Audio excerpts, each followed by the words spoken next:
Many questions remain about President Donald Trump's health and his case of COVID-19. To date, his doctors have said he's gotten supplemental oxygen for 2 incidents of oxygen level dips. The need for oxygen suggests that there's significant inflammation in the lung, and that is kind of our barometer for who gets hospitalized and who gets therapies that are available. Dr. Kalia Gates is a pulmonary and critical care specialist at Northwestern Memorial Hospital in Chicago.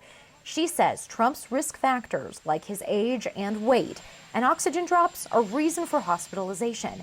She also says short-term changes in oxygen should not impact a patient's cognitive function to think, reason, remember, and problem solve. I suspect no, because I don't think those dips will be sustained. So they're not sustained enough to cause significant impact on the brain. This, as a new study shows 82% of hospitalized COVID-19 patients had neurological issues. Neuroinfectious disease doctors looked at 509 COVID-19 patients hospitalized at Northwestern Memorial Hospital. Those patients most commonly faced muscle pain, headaches, encephalopathy, dizziness, or loss of taste and smell. Lead researcher Dr. Igor Koralnik says the most severe of those, encephalopathy, which means alteration of consciousness going from mild disorder of attention, memory, concentration, all the way to stupor and coma. We also had patients who had stroke, seizure, movement disorder. Right now, President Trump's COVID-19 treatments include the steroid dexamethasone, an antiviral remdesivir,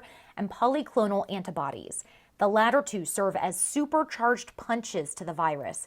Remdesivir should stop it from replicating. While experimental, the antibodies manufacturer says it has shown initial promising results in studies. The patients with the highest viral numbers, the ones who needed the most, in a few days we could drop your viral levels by 99%. And also more quickly seemingly alleviate symptoms. In your opinion, can any of the treatments that President Trump is taking have neurological side effects? To my knowledge, no. And that's to my knowledge. I am not aware of any neurologic side effects of those medications. Other than, like we talked about, the kind of hyperactivity that we can sometimes see with the steroids. So people feel a little bit more anxious, some people. Dr. Gates says that regardless of who the patient is, it's important to remember each person can react differently to one drug, let alone the combination similar to the ones the president is taking. Lindsay Thies, Newsy. Finish that job.